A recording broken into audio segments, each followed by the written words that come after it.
Hello everyone, Nikas here for your live electronic music tutorial. It's episode 161. This is the 7th day of our progressive house week, and we're going to complete the week by mastering one of the tracks that I made. It is the layered progressive house. In the previous episode on Saturday, I actually did arrange the track and mix the track, so now it is a final product. I imported it into Logic Pro X. You can see it here. And I can see right away that the mix is quite clean. There's not much bump, it's pretty even. It's gonna be a nice mastering session, guys. A little bit more about those sessions. I already made 160 other episodes that you should check, guys. And if you get a second, smash that like button. It's gonna help other people to see those shows that I believe are pretty interesting for any producers, from really beginner to advanced. You know, there's always something to learn in this collection. So that's it, guys. I'm gonna master that track. I'm gonna use Waves plugins. Personally, I've been using those plugins for about 15 years. I developed this mastering chain for about 17 years now that I use Waves, and I have a certain chain that I do. I modify it with time, change the character, and I'm also evolving, understanding the attack and the release of the phase in LinMB, and really to give that really consistent sound that is not overboard. It will sound very well in every sound system. I think it's very interesting. And of course, guys, this template will be available on our site. It's going to be a progressive house mastering template. So if you make progressive house, you want to master it, you can take it, drop your track in it, and tweak it. Maybe watch this video along it, and you're going to get to understand the processes that are involved into mastering this progressive house track.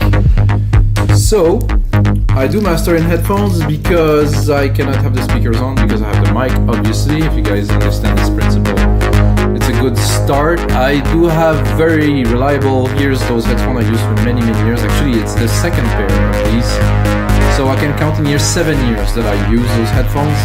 It's a pretty good reference to me.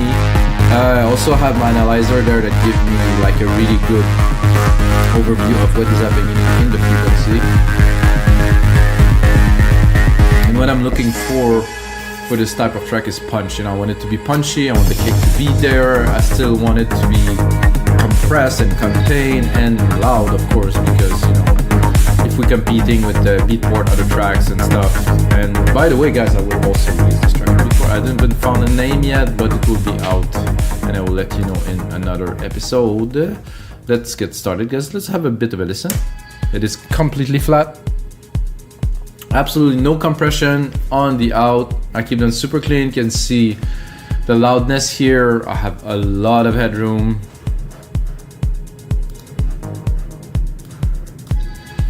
I think this would make a track interesting when you have room.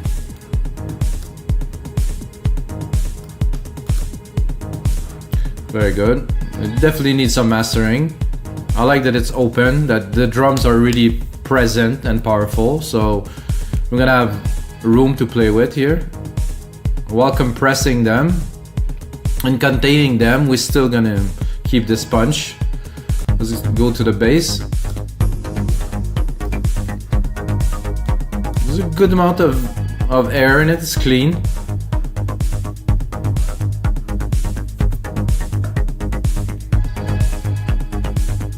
So for this track is layered, it's I wouldn't call it minimal progressive house, but it doesn't have so much. It's not the goal. The goal is the groove, which is this bass and those stab elements at the top, plus the other harmonics that are moving together. I'm gonna try to capture this, make the best out of it, and then in the break it goes down to be only this bass with quite a bit of automation. Let's just listen to this and let's get started.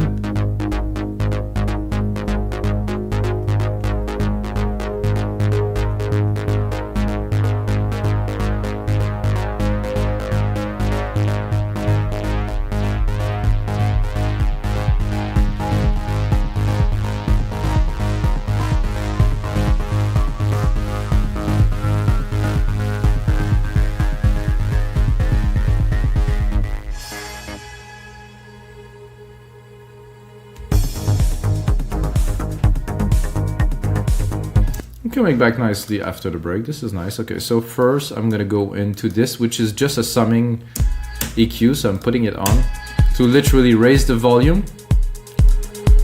of the track. Because I have a lot of headroom, I want to make sure there's no peaks. So if I have some peaks, I can do auto trim here. It's simple, I can run the track at any moment, trim it. So I have as much loudness as I can going into the first phase, which is this, which is a very, very nice EQ for mastering. So the first thing that I do is I give it a bit of warm here with this EQ. It has this character. It is a replica of I don't even remember if it was a Neve EQ or anyway. It's a very famous rack EQ. Without. Oh, definitely like has some smoothness. So want some smoothness? Great. I have a linear EQ there just in case there would be something I wanted to do. I have a little setting to bring a bit more air here, but I don't need it. Not for this track. So I'm gonna go straight into an L2 just I'm not gonna say to cut the peaks. So there is some peaks like this snare.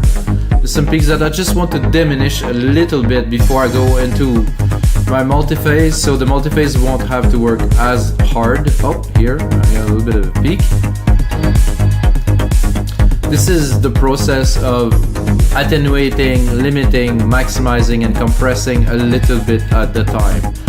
Never, for my personal rule is 3 dB at the most, and even at 3, I'm a little bit, So here, I have 2.3 dB. Only the peaks. It's nothing else. So then of course I have some gain here, because to go from the master to this, to be able to feed our chain, we need some volume. Now we're gonna go into this adaptive linear multi-band. So it's an EQ compressor. It's many things at the same time. It does an amazing job at putting everything in phase. I have my setting here. I want to make sure that the kick and everything stay punchy, so I can play with the threshold if I need here. Bring it up. I'm gonna give myself a bit more volume. So without, a lot cleaner, a lot more air. So if I play with the threshold of my kick and I would like to really push the kick back, it is still there, but it's not what we're looking for. It's a dance track, so I don't want to affect the kick too much, just a little bit, contain it without. I think there's a bit of kick here, so I'm also gonna give it some room for it to be able to punch through.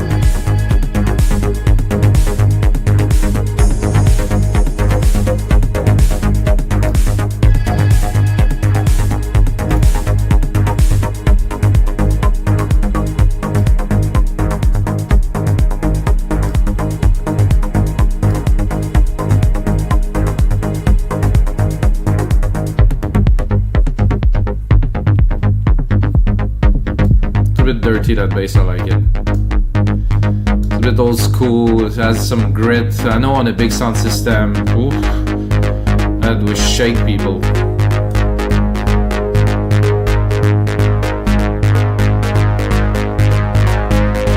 Only here.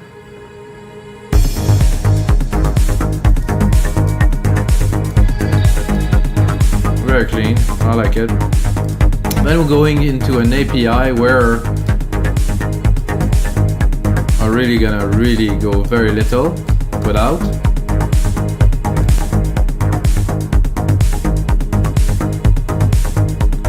Just want a little bit of compression, just a tiny bit, a bit of character of this too. Then I have another console EQ which I don't think I will use, but I'll turn it on for fun. This is if I really wanted to push the track. I mean, it might sound better, you're like, ooh, this is bright and this and that. Sorry guys, we're doing mastering. We're not overblowing the track so everybody's impressed in the room. We want the room to be contained, to be clean, to be able to play on any sound system, including mono. That is a very interesting and important plugin. So without. So here I'm adding quite a few dB to the side, so you have much more dimension and width to the track, while we still maintain the low in the middle. Without. It's a bit fad, width. Definitely added some extra dimension. And after I do this, right away I have a Kramer tape, which I will not use. And then I compress it after this phase of... and I like to change this compressor to auto, so it reacts a little bit better to the program. Again, 2 dB without. See, to me it's a bit vague, while if I put it on, it's glued. It's really is one track. All the elements just kind of squeeze together.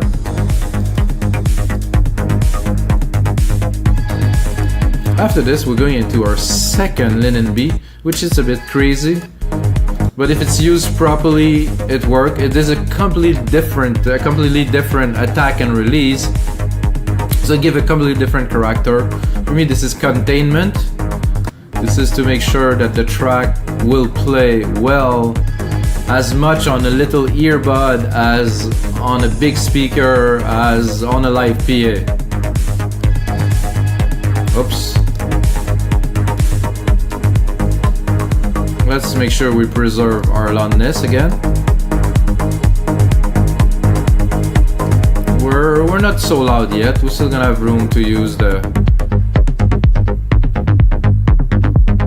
That's good, going into this break.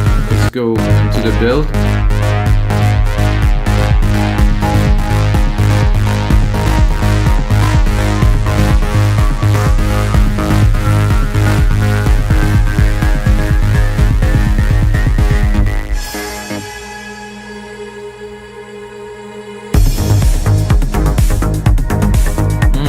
Out very strong, coming back in.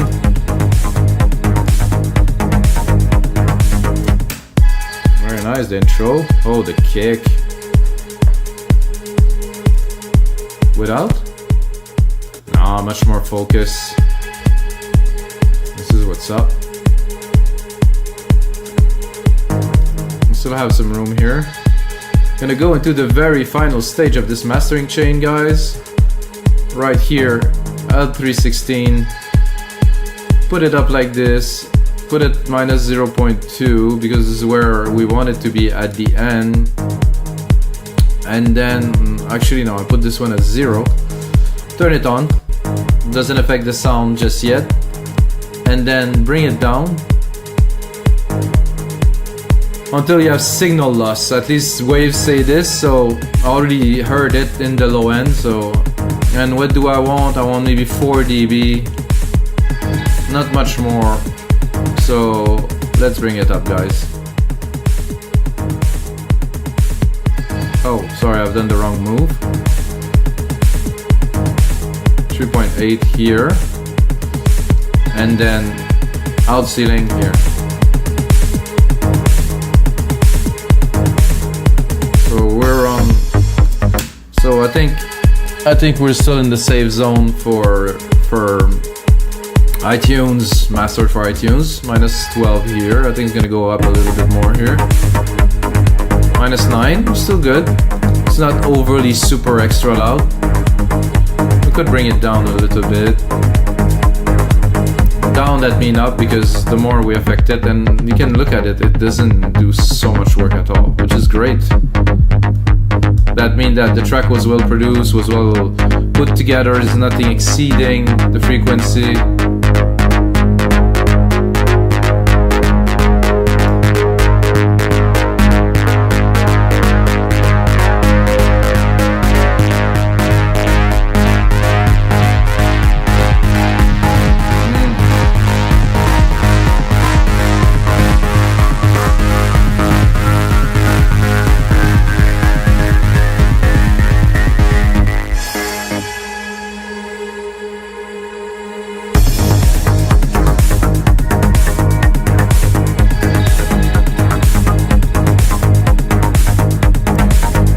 sounds very good, guys. This is a nice track, and this is gonna be it for episode 161 of your live electronic music tutorials. If this is your first episode watching this, you're like, oh, this guy's mastering a track. Usually I do create music in real time, most of the time from complete scratch. So this is just a continuity. This is day 7 of our progressive week. So I think the first progressive week was a success. So next week I will continue with another week. But the most important thing, guys, is may the sounds be with you.